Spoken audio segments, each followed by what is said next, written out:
बिस्मिल्लाहिर्रहमानिर्रहीम। अस्सलाम वालेकुम डियर स्टूडेंट्स। 10th क्लास के कंप्यूटर साइंस की लेक्चर सीरीज़ में आज हम स्टार्ट करने जा रहे हैं chapter number 1 which is problem solving.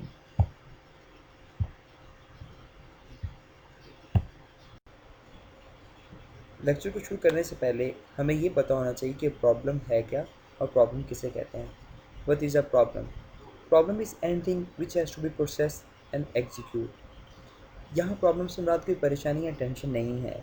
यहाँ प्रॉब्लम से मुराद एक ऐसा अलाया अमल है जिसे किसी न किसी प्रोसेस से गुज़रना है और एक नतीजे तक पहुंचना है। यहाँ प्रॉब्लम से मुराद बिल्कुल कोई परेशानी नहीं है। हम अपनी रोज़मर्रा ज़िंदगी में बहुत सी प्रॉब्लम्स को फेस करते हैं। लेट्स सपोज़ अगर हमें स्कूल से घर जाना है तो ये हमारे लिए एक प्रॉब्लम है, क्योंकि उसके लिए हमें एक प्रोसेस से गुज़रना पड़ेगा और वो प्रोसेस है ट्रैवलिंग। अगर हमें पानी पीना है तो ये हमारे लिए प्रॉब्लम है, क्योंकि उसके लिए हमें गिलास पकड़ना पड़ेगा, देन हमें एक प्रोसेस से गुजरना पड़ेगा और फिर हमें पानी पीना पड़ेगा, और जो प्रोसेस क्या है वो है गिलास को फिल करना। इस तरह हम अपनी रोज़मर्रा ज़िंदगी में बहुत सी प्रॉब्लम्स को फेस करते हैं और उनको सॉल्यूशन करते हैं। हमारी जो डेली लाइफ में जो हमें प्रॉब्लम्स आती हैं उनको हम स्टेप बाय स्टेप सॉल्व करते हैं। ऐसा नहीं है कि अगर मुझे स्कूल से घर जाना है तो मैं डायरेक्टली घर आ जाऊँगा। नहीं, उसके लिए मुझे एक प्रोसेस से गुजरना पड़ेगा और वो है ट्रैवलिंग। और ट्रैवलिंग के प्रोसेस में भी हमें फ़र्दर कुछ स्टेप्स को फॉलो करना पड़ेगा। अगर तो मेरे पास मेरी पर्सनल कन्वेंस है तो मैं उसे यूज़ करके अपने घर आ सकता हूँ। नहीं तो क्या करना पड़ेगा, मुझे अपने मोबाइल को ऑन करना पड़ेगा, उसके ऊपर कोई भी ऐप मेरे पास इंस्टॉल होगी। लेट्स सपोज़ कि मेरे पास जो ऐप है वो उबर है। मैं अपने मोबाइल से उस ऐप को ओपन करूँगा, देन मैं अपनी लोकेशन को, जो मैं मेरी करंट लोकेशन होगी उसे सेलेक्ट करूँगा और फिर जो मेरी डिज़ायर लोकेशन है उसे सेलेक्ट करूँगा, और फिर मेरे पास जो एक नेक्स्ट विंडो आ जाएगी वो राइड की आ जाएगी। मैं उसमें से अपने बजट के हिसाब से अपनी राइड को बुक करूँगा। देन मैं स्कूल के गेट से बाहर आ जाऊँगा और वहाँ से मुझे पिक किया जाएगा और मेरी डिज़ायर्ड डेस्टिनेशन पे ड्रॉप कर दिया जाएगा। ऐसा नहीं है कि मैं स्कूल से घर आ जाऊँ फिर आकर मैं स्कूल से घर के लिए जो है राइड बुक करवाऊँ। तो ऐसा नहीं है। हमें अपनी प्रॉब्लम्स को सॉल्व करने के लिए एक सीक्वेंस ऑफ स्टेप्स को फॉलो करना पड़ता है। अब हम डिस्कस करते हैं कि कंप्यूटर की टर्म में प्रॉब्लम से क्या मुराद है। एक चीज़ आप ज़हन नशीन कर लीजिए कि 9th क्लास में हमने एज अ यूज़र कंप्यूटर को चलाना सीखा, लेकिन इस जमात में हम कंप्यूटर को एज अ प्रोग्रामर यूज़ करना सीखेंगे कि हम अपनी प्रॉब्लम्स को कंप्यूटर पे कैसे सॉल्व कर सकते हैं। तो कंप्यूटर की टर्म में प्रॉब्लम से मुराद है सॉफ्टवेयर। और सॉफ्टवेयर किसे कहते हैं? Software is a set of instructions which tells a computer what to do and how to do. Software एक ऐसी प्रॉब्लम है जो कंप्यूटर को बताता है कि आपने क्या करना है और आपने कैसे करना है। जिस तरह हम अपनी रोज़मर्रा ज़िंदगी में अपनी प्रॉब्लम्स को सॉल्व करने के लिए इस सीक्वेंस ऑफ स्टेप्स को फॉलो करते हैं, इसी तरह हमें अपने कंप्यूटर की प्रॉब्लम को भी सॉल्व करने के लिए कुछ सीक्वेंस ऑफ स्टेप्स को फॉलो करना पड़ेगा। अब इस लेक्चर में हम उन सीक्वेंस को डिटेल से डिस्कस करेंगे, और वो सीक्वेंस ऑफ स्टेप कौन कौन से हैं वो हमारे पास तकरीबन 9 स्टेप्स हैं जिनको फॉलो करके हम अपने कंप्यूटर की प्रॉब्लम को सॉल्व कर सकते हैं। अब हम उन्हें वन बाय वन देखेंगे। हमारे पास प्रॉब्लम सॉल्विंग में जो सबसे पहला सीक्वेंस ऑफ स्टेप है वो है प्रॉब्लम आइडेंटिफिकेशन।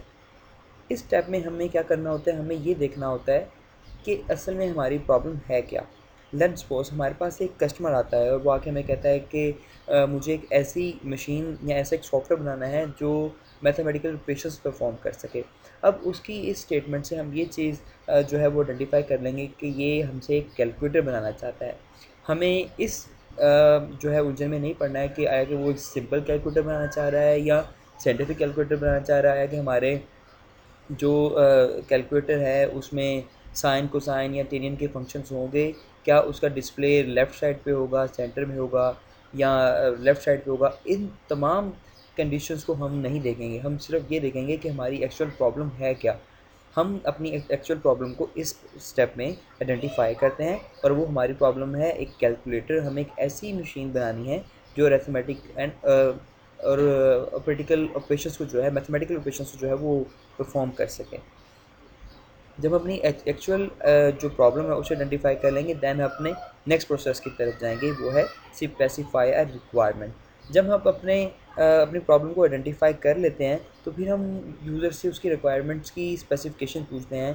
फिर हम उसे कुछ अपने मॉडल्स दिखाते हैं, कुछ ड्रा करके दिखाते हैं मॉडल्स के आपके सिस्टम में क्या ये फंक्शंस होंगे, क्या अगर आप कैलकुलेटर बनाना चाह रहे हैं तो आपका जो डिस्प्ले का फंक्शन है क्या वो आपकी जो स्क्रीन है वो टॉप पे होगी, टॉप लेफ़्ट पे होगी या टॉप राइट पे होगी, क्या इसमें साइन कोसाइन या टेनियन के फंक्शंस होंगे। हम तमाम उससे स्पेसिफिकेशंस लेकर हम यूज़र से उसकी तमाम रिक्वायरमेंट्स को पूछ कर उसे, क्योंकि हमारे मोस्टली जो कस्टमर्स हजरात होते हैं वो अपनी एक्चुअल प्रॉब्लम को नहीं समझ पाते हैं कि असल में वो क्या बनाना चाह रहे हैं, उन्हें नहीं पता होता।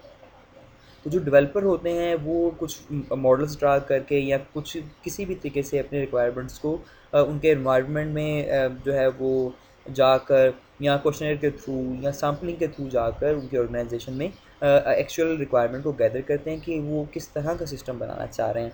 जब वो अपनी तमाम रिक्वायरमेंट्स वो बता देते हैं तो हम एक रिक्वायरमेंट स्पेसिफिकेशन डॉक्यूमेंट जो है वो बना लेते हैं, जिसमें हम कस्टमर के सिग्नेचर कर लेते हैं और अपने भी सिग्नेचर करके उसे डॉक्यूमेंटेशन बना लेते हैं, ताकि इन फ्यूचर हमें कोई प्रॉब्लम जो है वो दरपेश ना आए।